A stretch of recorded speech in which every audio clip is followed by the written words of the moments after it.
We're gonna be watching every single Warhammer 40k faction explained. Part 1, just because these are super lengthy videos, then I might as well split them into 2, which will give me some more time to absorb the content. This one was highly recommended by a lot of people in chat, and just a lot of comments on YouTube who said I might have done myself a disservice by like not starting this one first. I don't know about that because I feel like the timeline is a really good summary of like all the events in the universe in like a condensed form. By the way, it doesn't really matter which one I should start off with. We're gonna tackle it now. We're gonna be watching this video, and I'm kind of keen to see which faction I'm going to lean towards.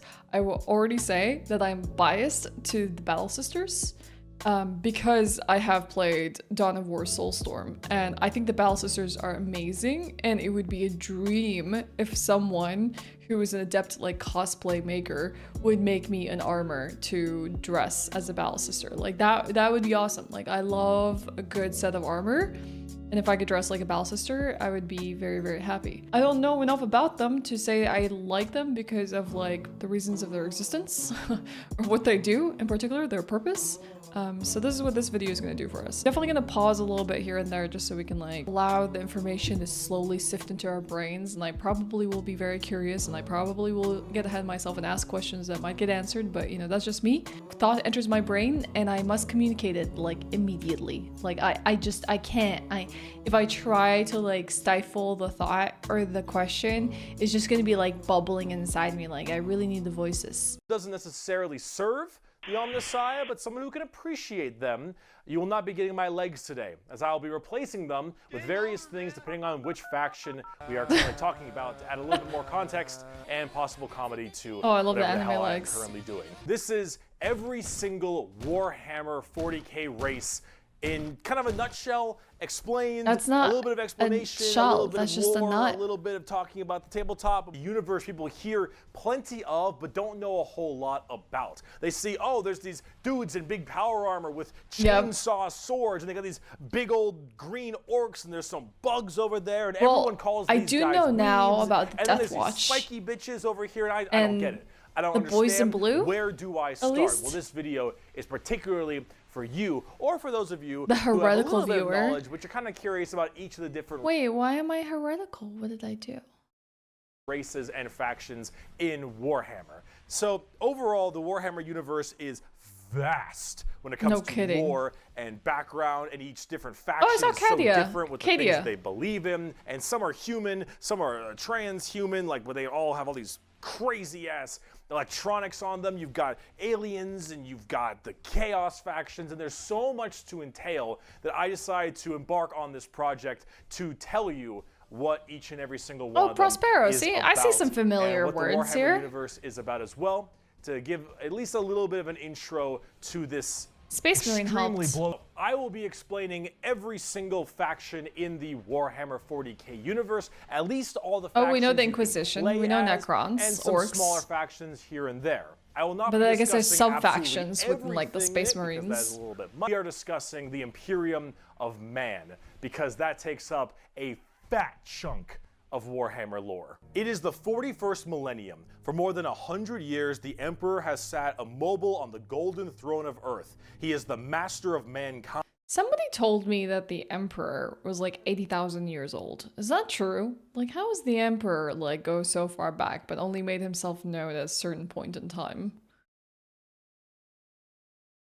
By the will of the gods, and master of 1,000,000 worlds by the might of his inexhaustible armies. He is a rotting carcass, writhing invisibly with power from the dark age of technology. He is the carrion lord of the Imperium, How for do you whom achieve 1,000 immortality? souls are sacrificed. There is no peace amongst I'm pretty the sure stars, this is only an eternity the same of text that carnage you and get in like slaughter the games, and don't the you? laughter of thirsting gods.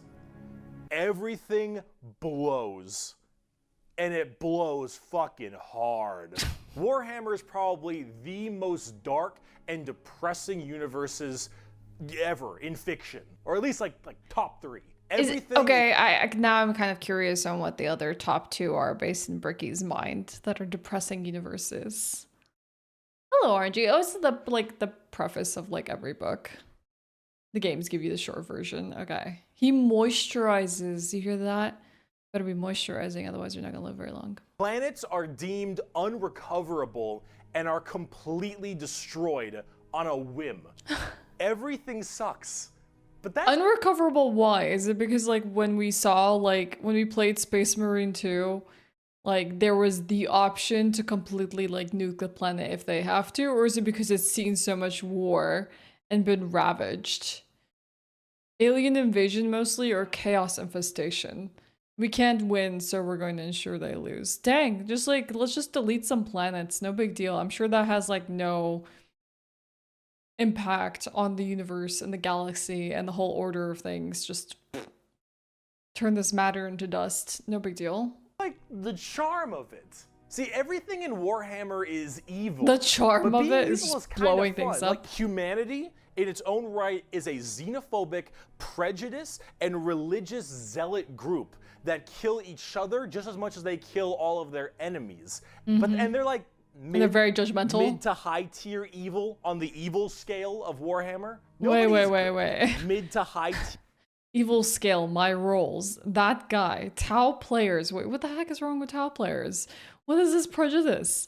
Imperium of Man. The Eldar, the Orcs, the Tyranids. The Tyranids are so low on the evil scale. Is it just because they exist to eat and that's not really evil? That's just like their base desire? Playing low tier for fun. Playing by intent. Guys who bring food. Because they're heckin' weebs. Tau players are a meme. What do they do?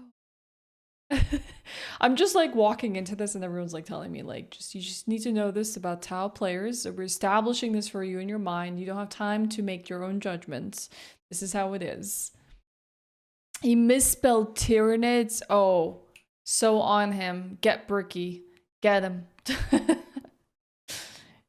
The cheap shot race. They tend to be more unwashed than the regular amount of a smelly unwashed gamer.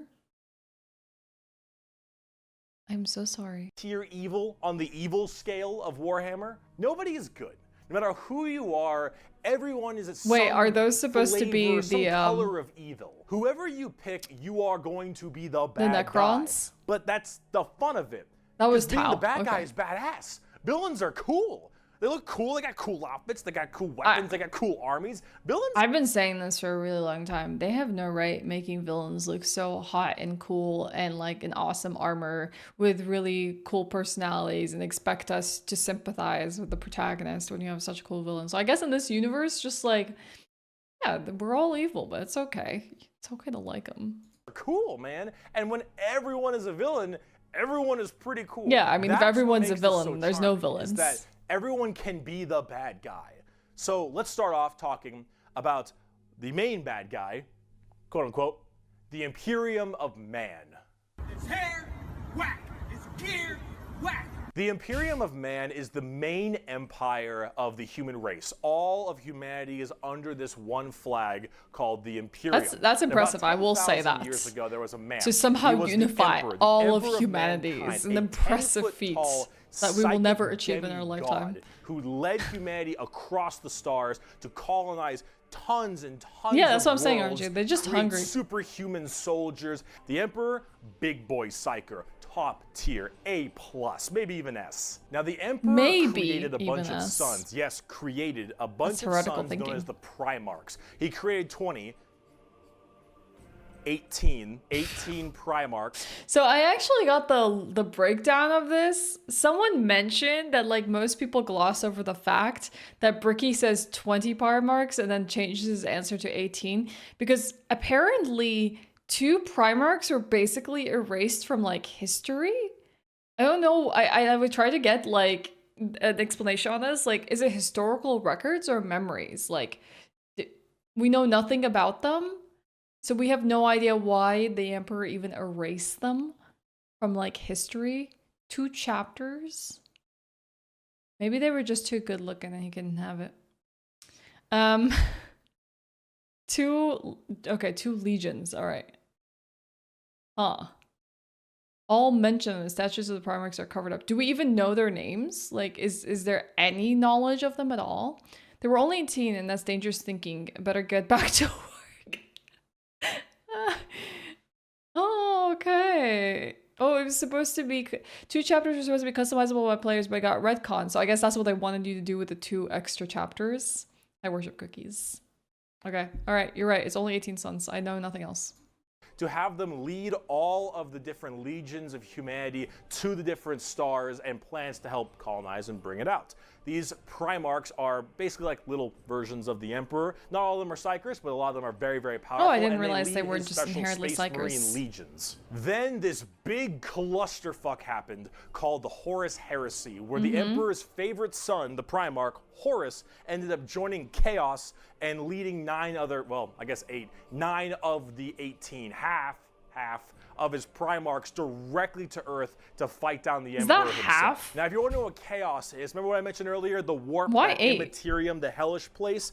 In there relies the 4 Chaos gods. Imagine like Satan and 3 other Satans. The warp being kind of evil. Satans those Chaos with different gods, flavors. That's the reason. Chocolate and Satan, so vanilla those Chaos Satan? gods manipulated Horus, Mint? and then Sorbet? Horus helped manipulate all 8 other Primarchs to lead this giant coup directly on the Emperor on Earth. And they fucked up shit. After this huge civil war, Horus died, but not before brutally wounding the Emperor. And right at the end of his life, they put the Emperor on this large golden throne on Earth, in which he is now alive, just barely, but slowly rotting away, powering something called the Astronomicon, so long as he stays alive. And like, I'm kind of curious, when people do art of like Warhammer, is it based on like descriptions they find in the books, or is there like an official illustrator that is like set out to create these like illustrations?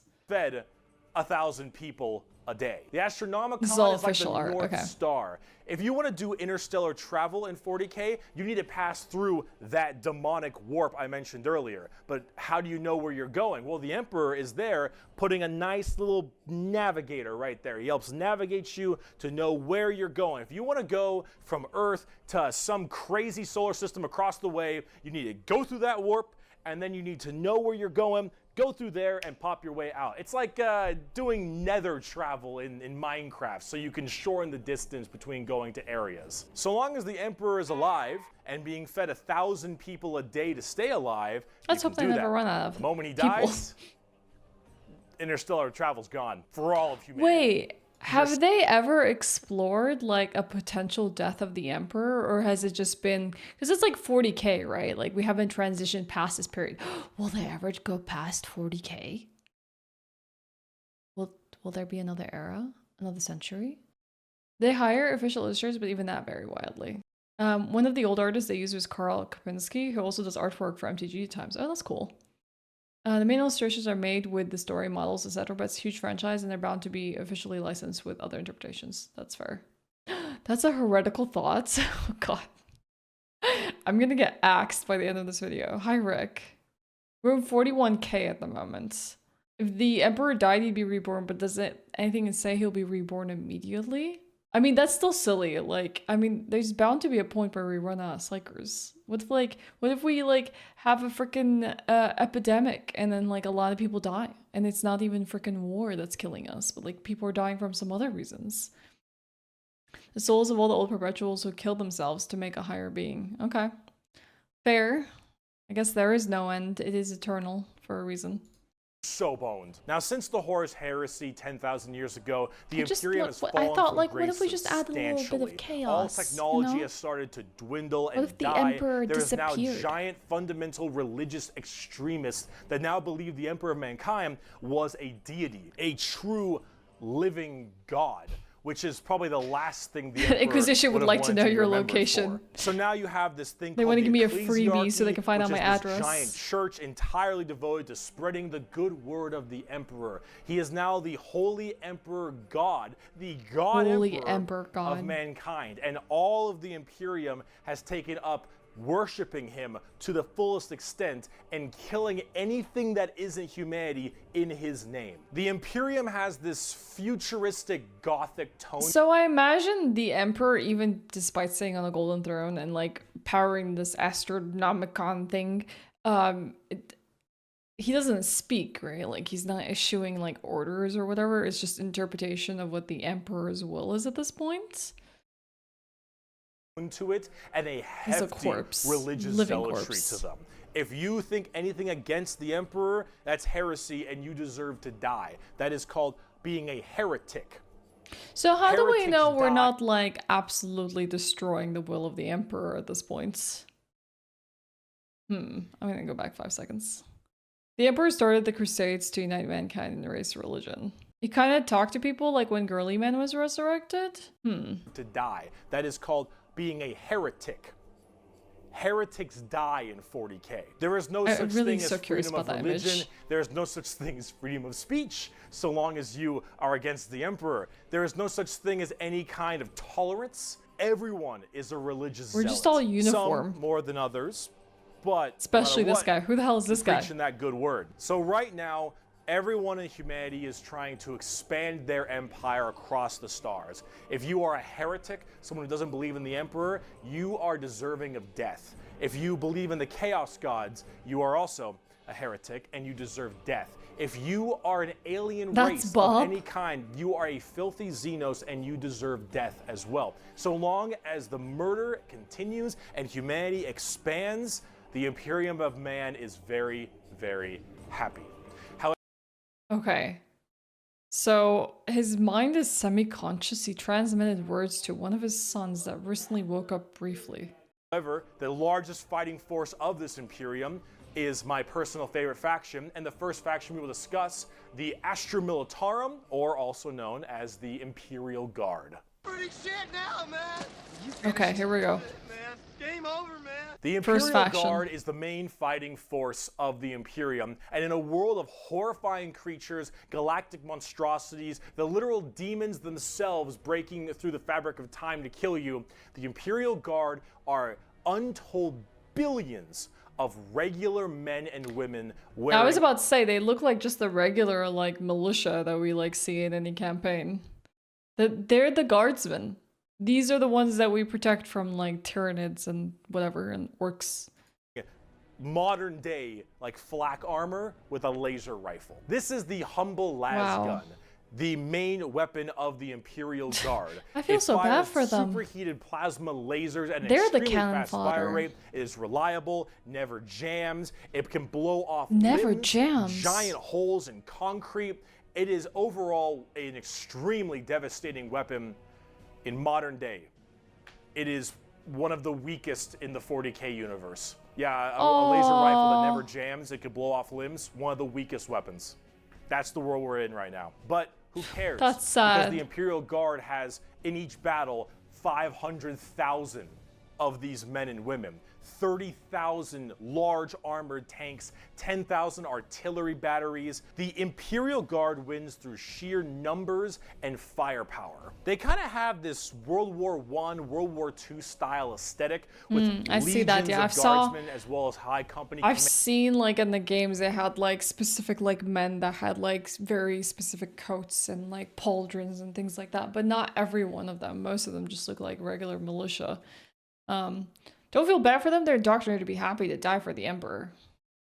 So was it only majors that we saw as women in the games? Because I played Space Marine 1 and 2 and like there were like 2 women. That's it. And even though they're saying that the militia themselves are like comprised of women and men. The heretics will fall. True.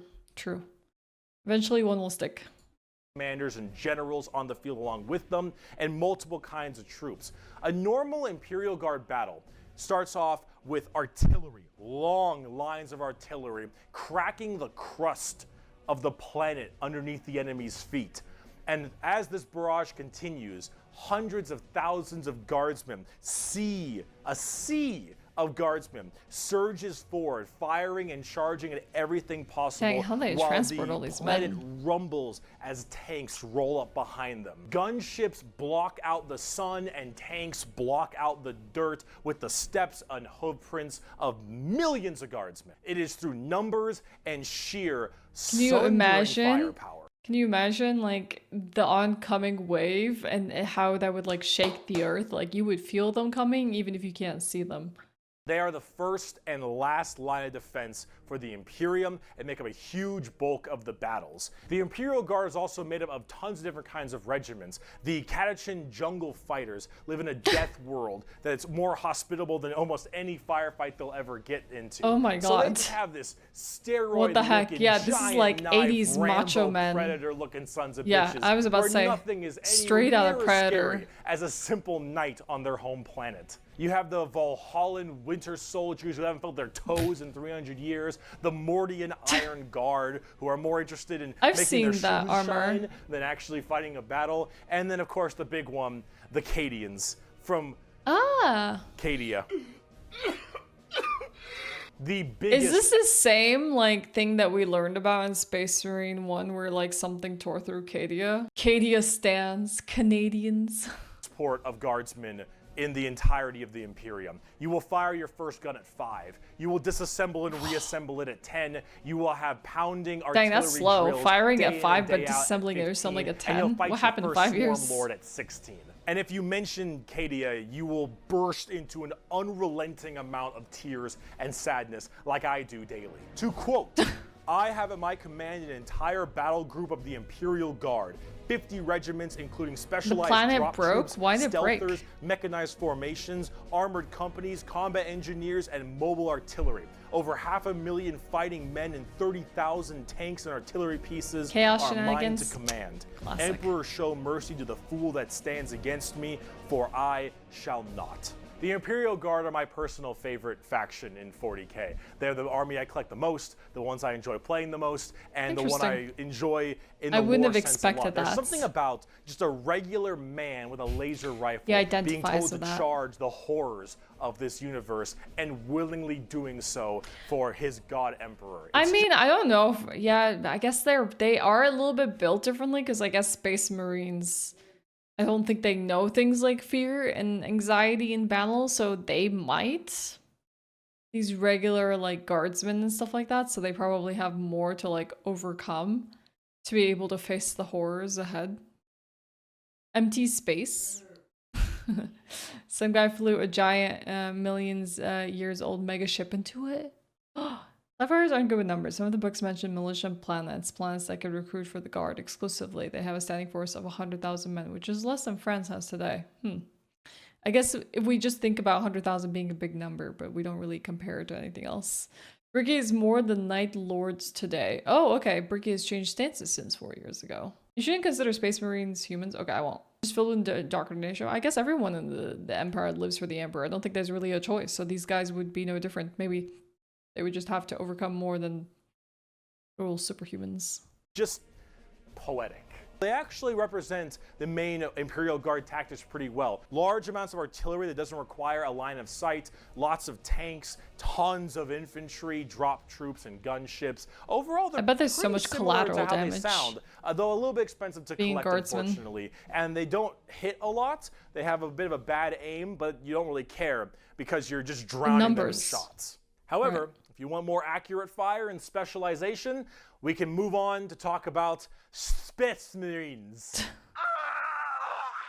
The Angels of Death. Next. This is the one. Space Marines are genetically engineered super soldiers and superhumans. They're given extra organs, their skin tissue is toughened, their bones are stronger, they're taller than the average person. They're pretty massive people, and these are the specialized super soldiers that carry out a lot of the more specific tasks for the Imperium. And there's tons of legions of them. In fact, there's one per Primarch. Each Primarch, the Emperor's son, as I mentioned before, oversees their legion of Space Marines. The genetic upgrade they get is based on the genes of said Primarch. It's something called a gene seed. That's what brings them up to this like superhuman level. As stated, each Primarch has their own legion. Robot Girly Man has the Ultramarines. Jagatai Khan has the White Scars. Ooh, I like the way they has look. the Imperial Fists. Corvus Corax has the Raven Guard. I've heard There's a whole bunch of other side sections. Corvus Corax is one to learn about. The Raven Guard.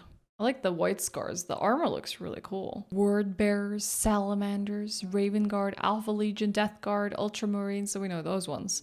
World Eaters, Iron Hands, Emperor something, Iron Warriors, those just look like Iron Man. Space Wolves, and Imperial Fist. These are all old designs, by the way, from the 30k. I imagine finding like really robust like infographics like this are a little bit hard. I don't think the Raven Guard would like to talk to you about them though. Oh, why?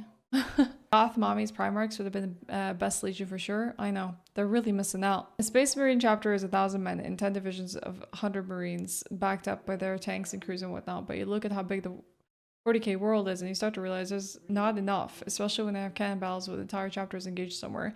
They shouldn't be multiple units or whole battle cruiser Marines even ever engaged in minor skirmishes. Agreed with the limited numbers for sure. That are also extremely interesting and have a little bit more of a twist on the average Space Marines, which we will discuss in a bit. Humorously enough, I don't have a whole lot to say about Space Marines. They're superhumanly fast. In fact, it's been said that nothing that large should move that quick. These men in power are moving at blazing fast speeds. Their reflexes are faster. They're basically your average American footballer. Overall just extremely powerful soldiers. In fact, where they differ comes down to which Space Marine Legion we're talking about. For instance, the Ultramarines done by Robot Gilliman are the main blue boys, strong in almost every way, the jack of all trades kind of group that are a little bit too strong, and that's a lore problem, but the White Scars by Jagatai Khan are all about speed freaks, go fast. Oh, I like that. Bikes. We're talking that sounds speeders. cool. You want to go in quick, you want to hit them hard, you want them I to be like swarming that concept. around like buzz flies. Buzz saws. With the speed of buzz saws. He's crafting Fuck here. you, Pale King. Dang, he had some deep trauma about Hollow Knight there. Flamers, melta-guns, multi-meltas. Just so long as something can be burning, that's big. And they're also actually some of the nicest of the Space Marines. A lot of Space Marines have this kind of like holier-than-thou thing because of their genetic strength. However, the Salamanders tend to put human lives above the lives of themselves, which is actually rather rare. They're also all black, but not like just regular black, like 2 a.m. line at a White Castle black. Like they have a charcoal, dark, ashy exterior and blazing red eyes. Apparently something about living on their home planet of Nocturne, which I don't know if that makes much sense. I don't think that makes sense. Land anyway. Yeah, overall, I was about to say that makes no sense because they're just really cool. Technically, you get paler people of all dark their flamer weapons, and they have a nice, like, more. It was a very confusing lore, as opposed to being super evil like everyone else is. Oh my God, we're not even a quarter of the way through the Space Marine Legions. Yeah, that's like a whole different video altogether. So salamanders are good of heart, basically. They will literally sacrifice themselves to preserve humanity. Imperial Fists believe in the power of the siege. Captain America times 50. Raven Guards, master of stealth and sabotage while having bird helmets. Iron Hands, masters of machines and vehicles while being really goddamn good at being sold on eBay after one nerf. Space Wolves, Vikings and wolves and tons of wolves and axes, battle axes, fur everywhere. Space Wolves, angry, big teeth. Blood Angels. He's listing his words. Make them want to drink blood and go crazy. Called dang. the Red Thirst. They have Cupid wings and stuff, which is a little bit strange, and they are all super gay for sanguinius. Vampires. Dark Angels are old school knights and inner circle thieves. Very Templar coded. Are you a heretic? Me? No, never. Once in a blue moon, I know. Death Watch, a fancy anti-Xenos group that nobody plays because Death Watch, and they look cool though, but no one They do plays look them. cool. I don't know about Death Watch. They're there though. Black Templars, for the people who, if you haven't prayed at least 3 times a day, you're gonna start praying out that airlock, and I'm sure there's some other chapters I may have missed as well, like Crimson Fists and stuff. But are they really that like boring? Right the Death here, Watch? Quote from the Emperor himself. They shall be my finest warriors, these men who give of themselves to me. Like clay I shall mold them, and in the furnace of war I shall forge them. They shall be of iron will and steely sinew. In great armor I shall clad them, and with the mightiest weapons shall they be armed. They will be untouched by plague or disease. Oh, dang. No sickness shall blight them. They won't die shall by have plague or such disease. Tactics, strategies, and machines that no That's foe will nice. best them in battle. They are my bulwark against the terror. They are my defenders of humanity. They are my Space Marines, and they shall know no fear. And on the tabletop, they fuck. oh, they fuck hard. As of making this video, Space Marines are laughably strong. That might change at some point, but overall, Space Marines just have it's like a Swiss. I can understand that. I understand the desire where sometimes the most boring thing you can have is your most overpowered unit. Protagonist that gets up every time they get punched down in a fight. You know what I mean? The ones that like never really have anything to overcome. They're just strong. It's like they just are. I can understand that some people might be like, oh, that's kind of boring. This army knife, a tool for anything you need, except it's like a gold-plated Swiss Army knife. It is extremely strong. Gold-plated or made of actual gold? Warhammer, Space Marines are a great start. Also, whatever gameplay style you have, whether you want to be sit back with long range and heavy weaponry, go fast and run in, or even just full melee, all of these options are totally there for you. Space Marines are super badass, but unfortunately, it's time we start praying to our new god, the 2011 Honda Civic. So is it any wonder people the are Adeptus afraid of Mechanicus? Technology! The Adeptus Mechanicus. The Adeptus Mechanicus are a technophile cult on Mars. Now, these people are a little bit weird because they don't actually really believe in the Emperor of Mankind. And you might think, oh, whoa, Bricky, that sounds like... But like, didn't like literally didn't they like work together? Some heresy. A little bit. They believe in the Emperor, they believe in his power, but they don't pray to him. They pray to something called the Omnissiah. And the Omnissiah is this kind of machine god that they believe permeates in all machines. And if you think, well, wait a minute, they believe in a different god as well? That sounds like super heresy. Well, yes-ish, but they also make all your guns, and they make all your tanks, and they make everything that you have. So Mars is basically a battle world, like station, really tell them to fuck off, factory thing. Because you're not gonna win nothing if you don't got stuff to shoot people with. See, their Omnissiah at least makes sense from their Forge World. That's it. That's the word. They believe it to be a deity that permeates through all machines. Your Honda Civic, your standard bolt gun, your Doom Strider Walker, your giant... So are you saying they think that the Omnissiah courses through all of these like pieces of technology, even the gun? Does that mean that like basically a Space Marine holding a bolter gun like is like basically like paying tribute to the Omnissiah? Tech version of the Force. So the Force runs through all this tech. Mechs, your huge ships. The Omnissiah is present through all. And the only reason your stuff works is because the machine's spirit in it says it works. If you want your gun to work, your tank to run, you must pray to it. And I mean full stop. Wait, like would you see like a regular Space Marine praying to their gun, to the Omnissiah then? That's how you fix it? Does it actually work? Like if my gun jams, which I imagine is not going to happen in this universe, I pray to the machine spirit. They're called tech priests. Well, that makes sense. The tech priests do, but not anyone else. So like what if you were in a pinch as a Space Marine? I guess you would never be caught praying to the Omnissiah, would you? And you apply the sacred lubricants. You mean WD-40? Interesting. So I guess we've gotten like we've gone so far back in like pushing against AI that we just believe this stuff works, not at like basis of like technology and invention and innovation, but like because some god says it works, and we're just like, we're not even gonna ask for the specifics. We just know you must power this machinery. Doesn't all orc stuff work because they believe it works? Interesting. Okay. You need to start chanting in high Gothic. You need to burn incense. You need to sit on your knees and pray to that car. You need to rub oil on your robes. I'll keep that in mind next time my car breaks down. I need incense and the tech. If you want your damn thing to work, if you want your gun to fire, tech spirit. You need to do that. They are very bizarre, and they actually have a bit of a point because it's obviously working. And if you look at them, I don't know how that works.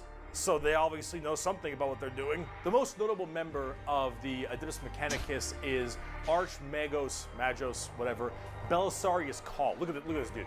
Look at this dude. Yeah, this is the group we're talking about.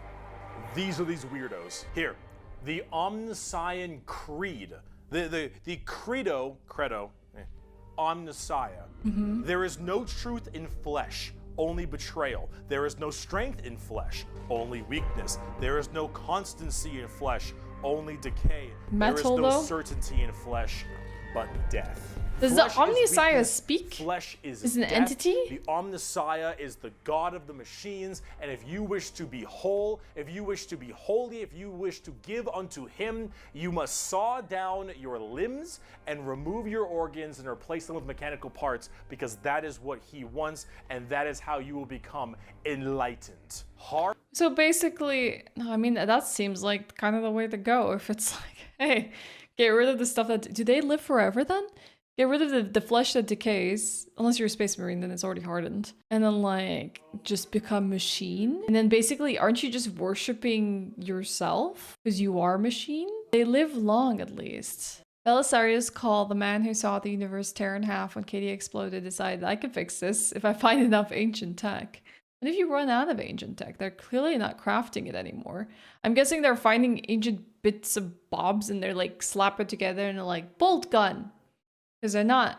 Like, I imagine, because they can't invent and innovate anymore, they have these, like, blueprints from God knows when, and they're just, like, creating that same thing over and over again. So then, does that mean the Emperor just basically allowed this, like, sub-worship of the Omnissiah because it's in conjunction with the overall effort that, like, we must wipe out everything else and go to war? Anything beside become a servitor. Okay. There's technically a microfaction in Necromunda of humans that is creating new tech, so it's possible, just not allowed. Yeah, that much I know. Technophiles mixed with religious extremism. Dentus Mechanicus. Now for their army side of Dentus things, Mechanicus? they are with Nice. the Scutari. The Scutari operate with Closed very captions. bizarre weaponry and lots of different kinds of vehicles, tanks, and different people in between. They're very weird, but they have extremely wacky and enjoyable, and in fact quite effective both in the real game and in the lore, weaponry and gear. Overall, as an army on the tabletop, they're very weird and have a whole bunch of different shenanigans. Yeah, but if you like probably kinda a lot of quirky, paints. wacky techno thing, I'd give them a pickup.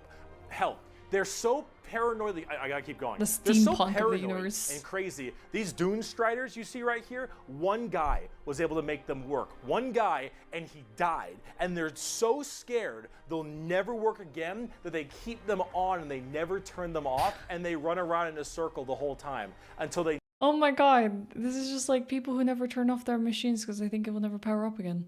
need them, and then they corral it and they go into battle. Yep. The Adeptus Mechanicus. Now, if you want to talk about flawed. faith, though, let's talk about the Sisters of Battle. Whoa. Simp has fallen So for excited. an e-girl in Lego. Yeah.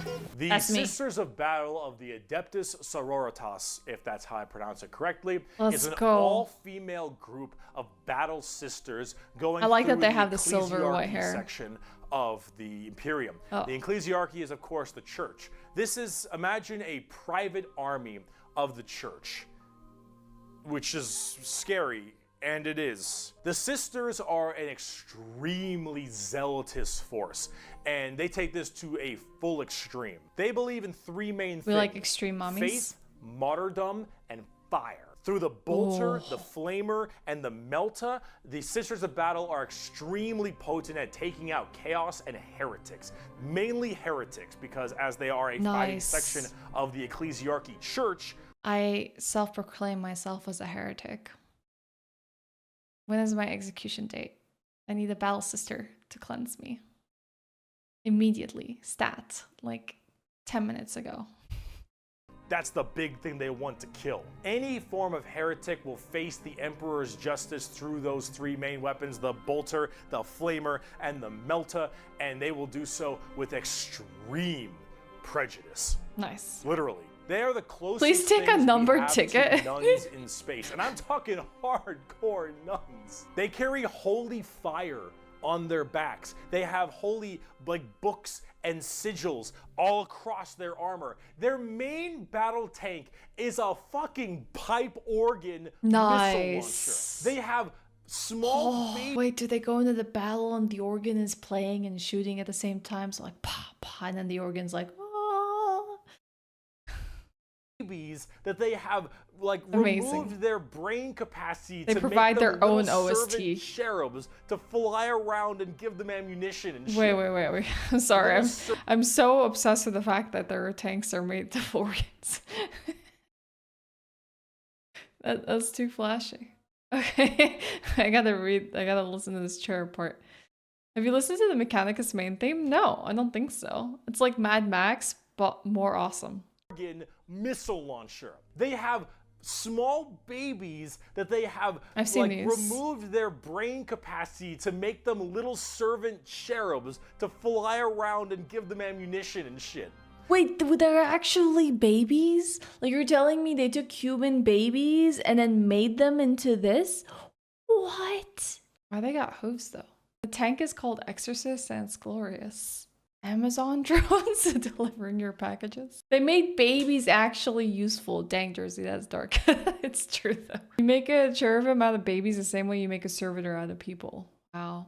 Every part of the machine, every part of humanity, in every phase of its existence, they are useful and will serve the emperor. What do they do with old people then? Because your prisoners, they serve as servitors, right? Your heretics go to die. Your babies supply ammunition. What do your elderly do? What do your sick do? Old people are corpse starch? Wait, what? What? Assuming people get to old age in this universe, what if you're just that decorated? What if you just like, you're just that amazing? You're a legend. People.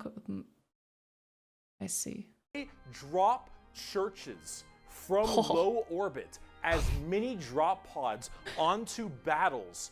They drop churches. I actually might be familiar with this because maybe, I can't remember, playing Dawn of War Soulstorm, and I did play like Battle Sisters and stuff. It's possible, and my memory is very poor, that like the drop points were kind of like decorated. They probably did have some faction details. Into battles, and they blare war hymns and holy music from their frigates in low atmosphere and shower holy water across the battlefield. Okay, I guess you can hear These are the people you are dealing with, and they're fucking awesome. They can literally stave off demons on the tabletop because their faith is that strong. Dang. Remember the warp, the demons from the warp? Demons just don't approach them? The warp also manifests in your mind. All of your emotions, so they never get negative and positive, chaos? They can never become warp. chaos battle It's the sisters? The place of all things. So if you are that mentally fortified, that mentally strong, you can stave off horrifying demons. Well, I mean, that's the way to go. Just become the most zealous of zealots. Not a crack in that mental armor. Now, as much as a meme as they are, and as much as their models look a lot like Ongo Gabloglian, why? yeah, I've seen which some I can't pretty cool unsee anymore. I versions gotta of them. say, I love their design. I think their armor is cool. sick. They're another I would army love to that wear I'm it. currently collecting. They just released a whole new line of figures That looks very awesome. recently, and they look I want to paint a wonderful. battle sister chat. Everything That's what I want to paint. Celestine, That's what I want to the paint living, first. literally undying saint from the Triumph of Saint Catherine, which is literally a funeral procession as a model. Those organ tanks I mentioned earlier. This shit is the most over-the-top badassery in a lot of the Warhammer universe, and goddamn it, is it over the top. But Sisters of Battle are so cool. They While are. I'm a guardsman at heart, I'm sold. this is such I don't know a if anything cool can top faction. it. By Bolter Shell, Flamer Burst, and Melta Blast, the mutant, the This is heretic, and the Elthorin's traitor alike are resub cleansed of their message. sin of existence. So it has been for 5 millennia, so shall it be until the end of time. And speaking Saint burning Celestine's model? Oh, the Grey Knights. Okay, we're moving on. Saint Celestine's models. Celestine's model. I don't know if I'm even saying that right. No, I have not. Is boring compared to the funeral model? What's the funeral model? Someone kit bashed Corn Sisters recently? Wait, what does that mean? The Grey Knights are the first army I actually collected back in 7th edition. The Grey Knights are a super secretive and much more old school look at power armored knights, except they are all psychers. All of them have that crazy space magic magician shit. For every 100,000 guardsmen, there's one Grey Knight. For every 10,000 Sisters of Battle, there's one Grey Knight. For every 1,000 Space Marines, there's one Grey Knight. Grey Knights are the strongest of the strong, both in mental will and absolute just strength. These are Space Marines that are all high-level psychers, all of them able to specifically do one goal, and that is kill. In the Space Marine games, did we see any Space Marines that were also psychers? No, we did not. Okay. Like, they took Sisters models and turned them into Chaos Sisters by combining Corn model pieces and... Oh, I see what you mean by kit bash now. I gotcha. Do they ever explicitly say that, though, Gorka? That Titus is, like, low-level psyker? Or you just can, like, infer that? Yeah, it's seemingly so, Elthern. But I imagine they're not going to sacrifice a Grey Knight for the Emperor unless they really had to, right? Demons. The Emperor believed that the demons of chaos were the #1 threat to the Imperium, and he probably is right. However, this group is entirely based on doing that through a myriad of tactics. Coming from the planet, or I guess the moon, of Titan in the Sol system, the Grey Knights are thrown through extremely rigorous training and are as clear of mind and soul as they possibly can be. Since like the demons of the warp universe. are the warp and your mind projects to the warp, people can go insane very fast, especially lower level psychers. These Grey Knights need to be able to harness the warp in the presence of demons and stay perfectly sane. One of their characters, one of my favorite characters, is named Castellan Crow. He has a demon blade, the black blade of Mahamahama, and he has to have it on him because it tempts everyone nearby, constantly beckoning them. Use my power, use my strength, suck my penis, whatever the possibility. And so he has to keep it on him all the time as this thing whispers to him consistently, and he has to stave it off forever, being alone in his chambers or on the battlefield, because anyone who gets too close to it might be tempted a little too hard. He is that pure of heart and mind, and all the characters... Wait, does it like tempt the fellow like Grey Knights? Or if it tempts them, does that mean they're prone to be like affected by chaos anyways, so like death to them? It tempts anyone, okay. I mean, that would make sense, Hive. If he is a low-level psyker, then SM1 starts to make sense in that context. He's in a blank, so that's the only way to be resistant to chaos. Okay, a blank is a person who has no presence in the warp. None at all, ever. A blank makes a demon feel uneasy. Just being in their presence, it forces them to want to go home. Wait, how many blanks exist out there?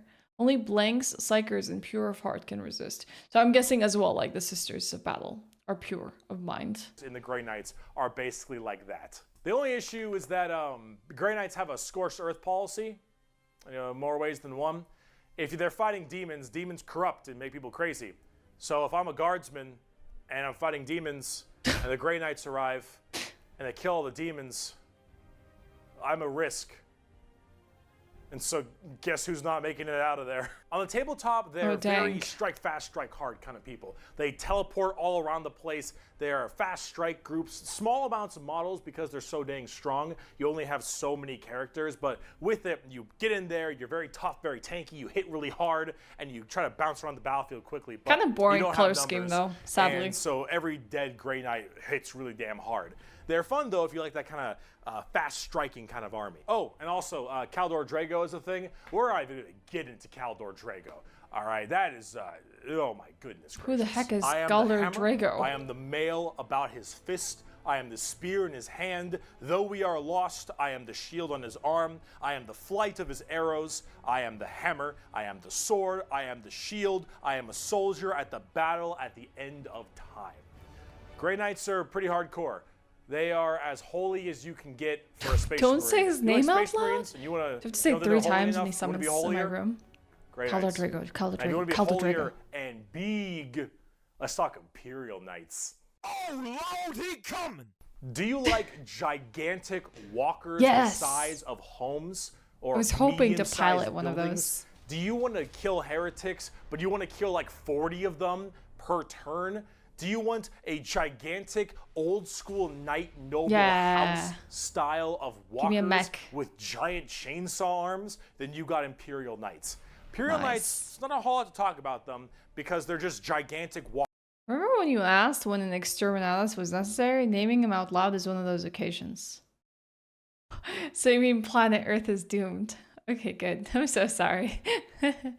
Green Knights have a recent XCOM game if you're interested. Dang, there's so many freaking Warhammer games. I just learned about the Bolter game today. The ultimate Imperial irony. If you kill demons, you're now at risk of being tainted, so death. What about the Ultramarines then? In Space Marine 1? I just want Eli because I'm hungry. I agree with that, Hive. Walkers, but they have this old school like house feel to them, like literally like they're houses. Each Imperial Knight comes from Howl's a house, Moving Castle. and each of them act in their own special way. These behemoth of walkers also destroy almost everything in their path, killing full swaths. Wait, of looked like one of them got destroyed there though. Shots, stepping on But legions it took of something troops. down with it, so that's these good. things do not mess around, and they look so cool. Imperial Knights and Chaos Knights, actually, for that matter, don't have a whole lot to discuss. They're just super Howl's big, Moving Death heavy Machine. walkers, and they look different depending on your house or Chaos God you currently believe in. And overall, these things are just really cool if you want. Wait, hold on. I missed Imperial something. Knights and Chaos Knights, actually, for that matter, don't have a whole lot to Chaos discuss. Knights. They're just super big, heavy walkers. Like Chaos Space and Marines, they they look can different depending on your also house or Chaos God you currently go de believe facto. in. And overall, these things are just really cool if you want to murder everything in your path. They're the big, scary, big unit of Warhammer, and if you want to collect them, go to town. They make for a great painting project too. Getting more back down to earth.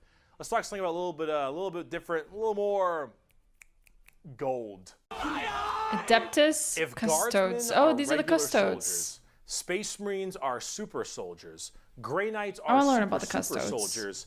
The Adeptus Custodes are super soldiers cubed. The Adeptus Custodes are the third Custodes. major army I own.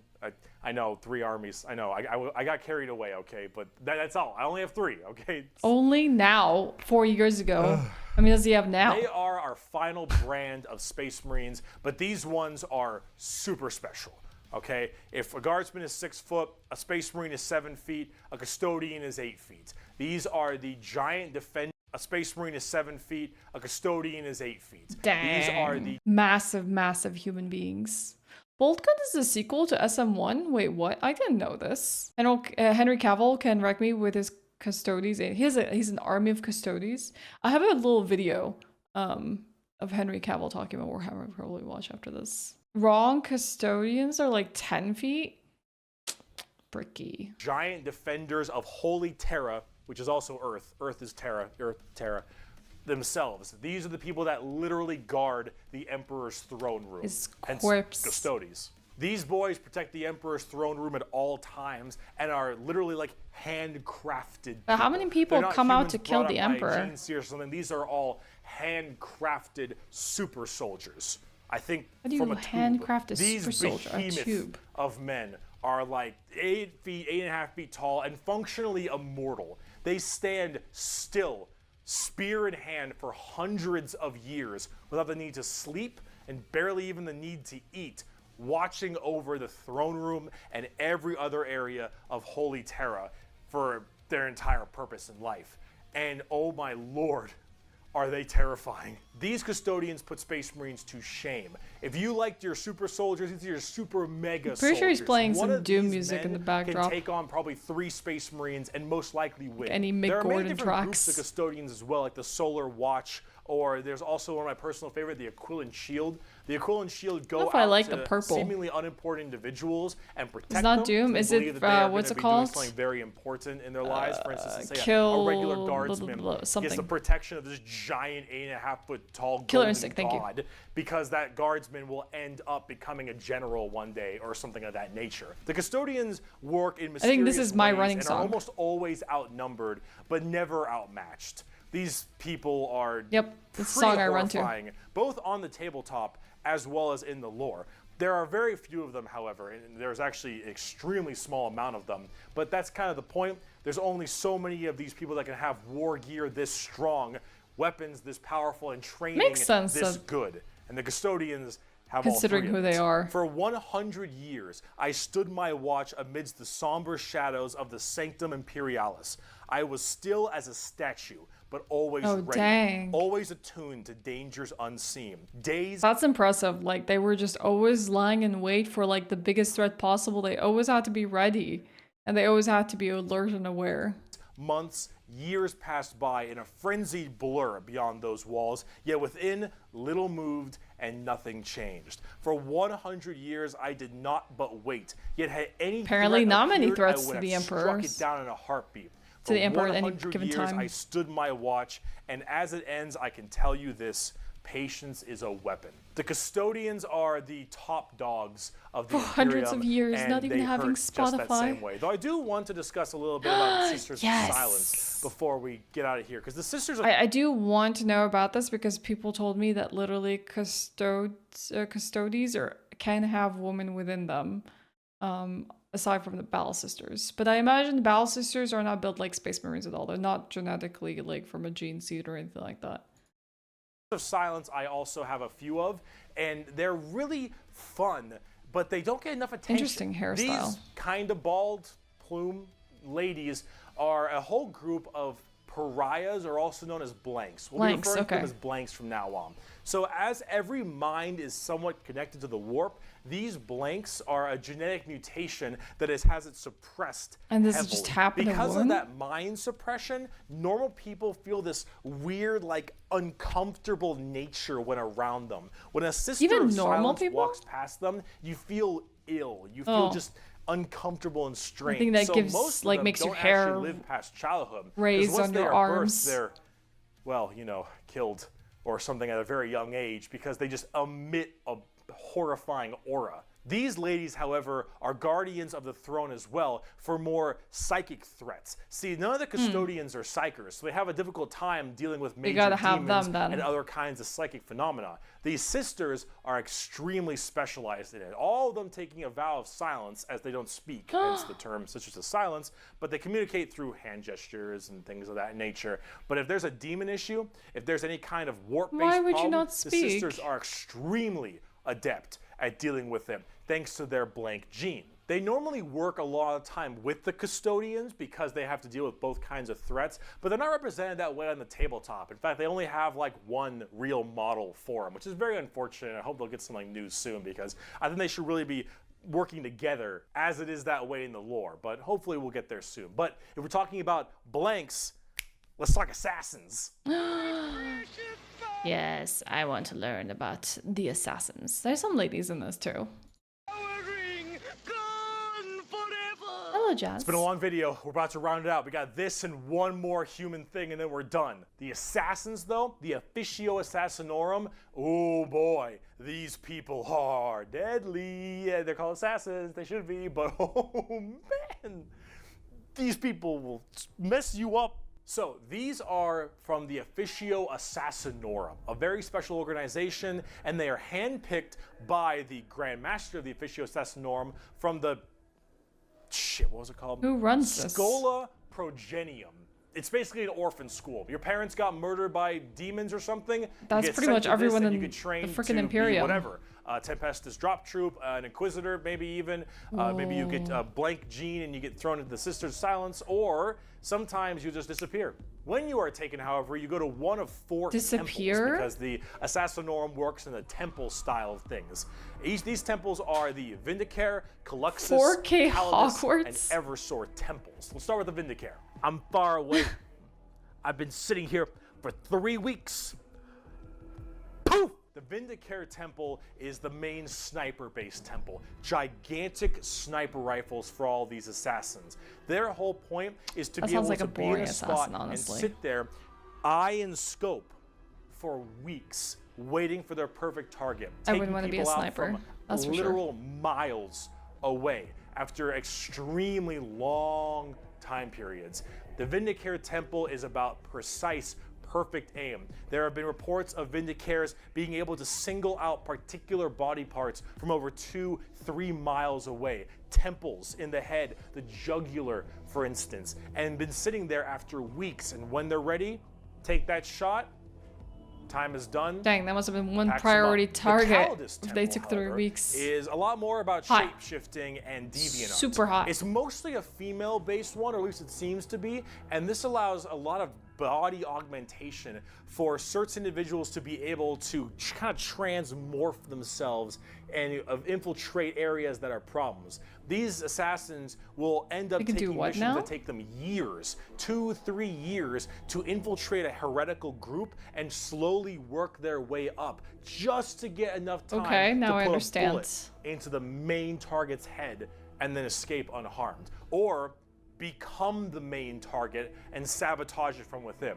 These are all completely about deception, mind tricks, polymorphing, and everything in between. And lots of drawings. Lots of drawings. The Eversor Temple.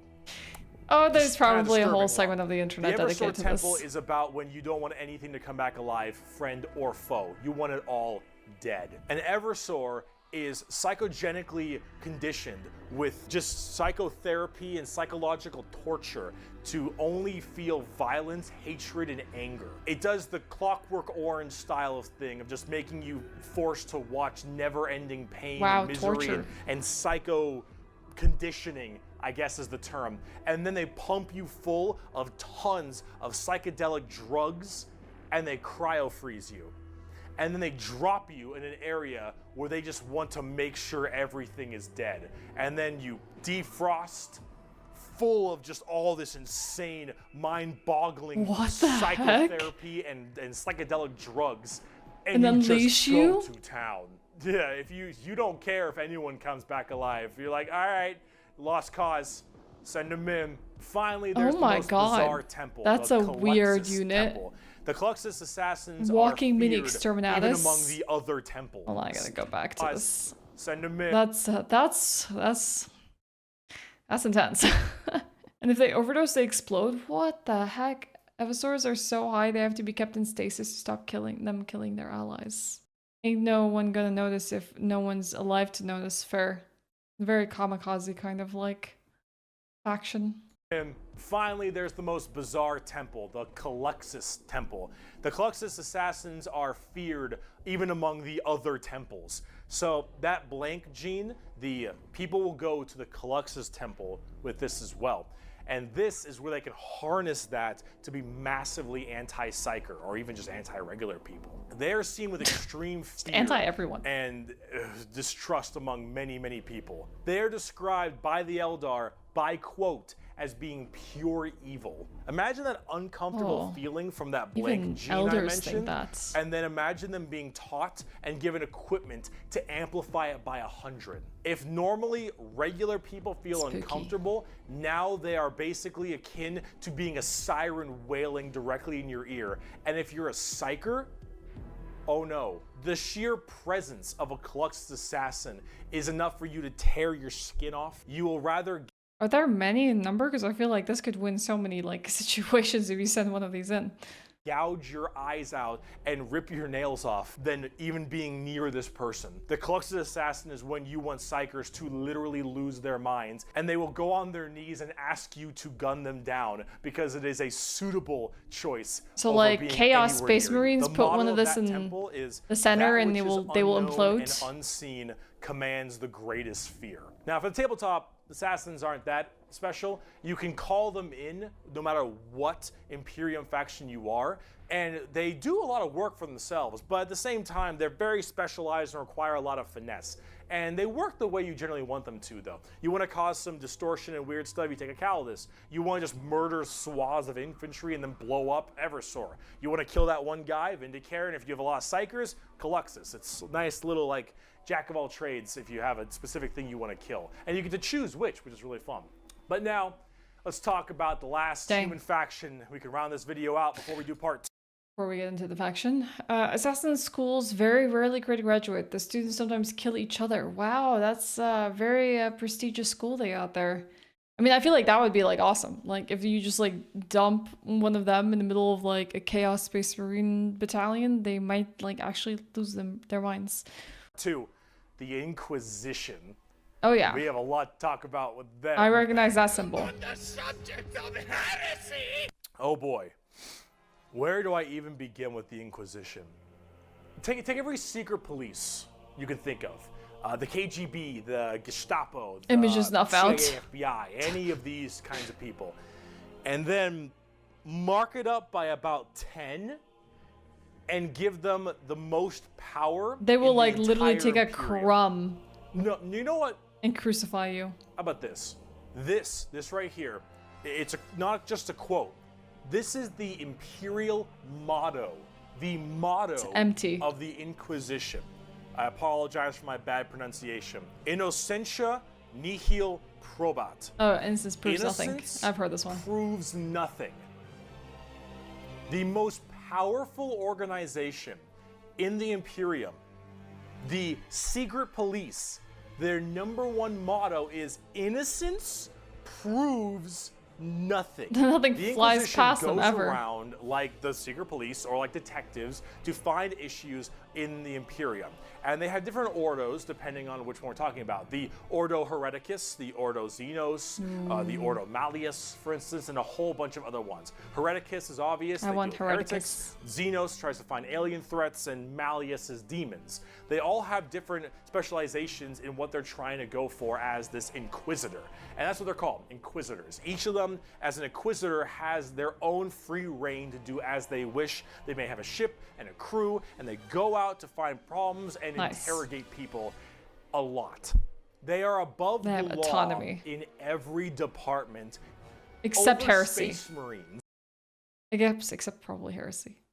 Wait, is this the Eisenhorn trilogy then? Is this Omnibus? Inquisitors basically do that Ron Swanson thing where they go, I have a permit, and it's just a piece of paper that says I can do what I want. They just can and do order exterminatus, no questions asked. Oh dang. You get to play an Inquisitor in the ARPG Inquisitor Martyr. Oh, that was Eisenhorn. Now, the Space Okay. Marines might argue against them and stuff, and there might be a lot of blowback, but technically they are above them as Inquisitors. They are looking to investigate and figure out coups and cults and demonic incursions and possible Xenos like that issues is like cherubim. gene stealers or a new threat coming into an area.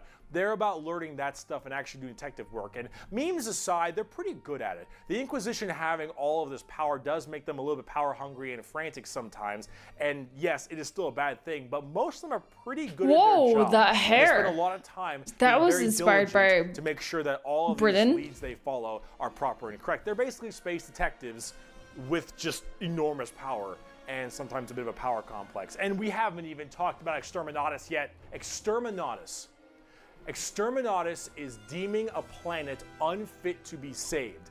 I deem You that technically this planet did is demon talk infested, about this. and taking it back will cost too many resources and is not worth it. I have now committed Exterminatus on this planet. I will now sign the death warrant of an entire Imperium planet, as it is unfit to take and better to be destroyed than allow the enemy to hold it. This can mean saturation bombardment. This can mean cracking the planet's core and breaking it apart. Doesn't matter. Render this planet inhospitable to all life. Yes, the innocence proves nothing people are the only people who can choose this planet must die in its entirety. Yeah, you're playing the villain. Now, it is memed a lot, but most Inquisitors are very rare to do Exterminatus. Exterminatus is a very crazy thing. There's only so many worlds that you don't want to destroy all of them. Now, naturally, with the memes aside, can you there are some imagine people just who every are a day little like, bit ooh, rough on Exterminatus, this one. Exterminatus? But most Inquisitors generally don't like to do Exterminatus a ton, but it is an option they have. And it's a crazy option when you think about it. Oh, is this Secret Celestine? Police Inquisition are unfortunately not represented Saint on the tabletop Celestine? very much. You generally Celestine? kind of put one in your army if you Nah? feel like Oh. it. You have a couple special options there and some side content, but they're not really fleshed out very well, and personally they need a lot more stuff put in there, and they really need a lot more effort put into them, and they're not quite where I want them to be. Overall, the Inquisition makes for a lot of the best storytelling as well, because it's a little bit hard to talk about a big story of a whole bunch of space marines killing something. Exactly. Right? It's just a big battle story. It's not But as interesting. Having that you like the intrigue and pieces that moral of dilemma the puzzle put that an together, the Inquisitor storytelling has that makes it's for a Inquisitor lot better media. perspective. And honestly, the more people do it, I think it's better, because then it adds a little more humanity to the Warhammer horrible grim darkness. And wow, we just finished the humans. All right, come back for part 2 when we talk about Chaos and Xenos, because we got to talk about the 4 Chaos we gods didn't even dive into and all that. the Chaos Marine legions And orcs and the Tau and, and the the Necrons and Necrons. the orcs, and oh boy, we got a lot. I'll see you in part 2. There's only just man and humanity, and my brain's already trying to explode. Well, you know what? I think this whole video has just illuminated to me that I think I still like the Battle Sisters, and even though I didn't know anything about them before, I like them even more now. But I do need to check out some of these other factions. Nah, it's still Battle Sisters. I'm sorry. It's still Battle Sisters. I gotta paint my first Battle Sister. This sister. What? Oh. Wait, why is she so precious? Who drew her? Wait, she even has little flowers on her sword. This is your living saint? Wait, she's so precious. She's a literal demon? She's not AI art, is she? When she dies, she comes back to life. She's technically not human. The fingers make me feel it's AI art. Yeah, that's literally what threw me off. It's like that weird thumb. I was like thinking about the style, like, because it looks like the style of art that was ripped off by like AI bros who just fed it into the machine to create art like this. That is going to be the end of us watching Warhammer stuff for today. I know there's a part 2. We probably will do the part 2. If you have any other suggestions of things that you feel like are really good watches, I know we've been watching a lot of Bricky. I know that a lot of channels have been suggested, but you think they're good watches, not just like, hey, you should watch this. This is something you can do in your own time, but like it could be fun and watch together or learn about together. Yeah, let me know. Let me know. I want to know. So definitely pass those on, and we will see what we're gonna check out next. So yeah, thanks for joining me.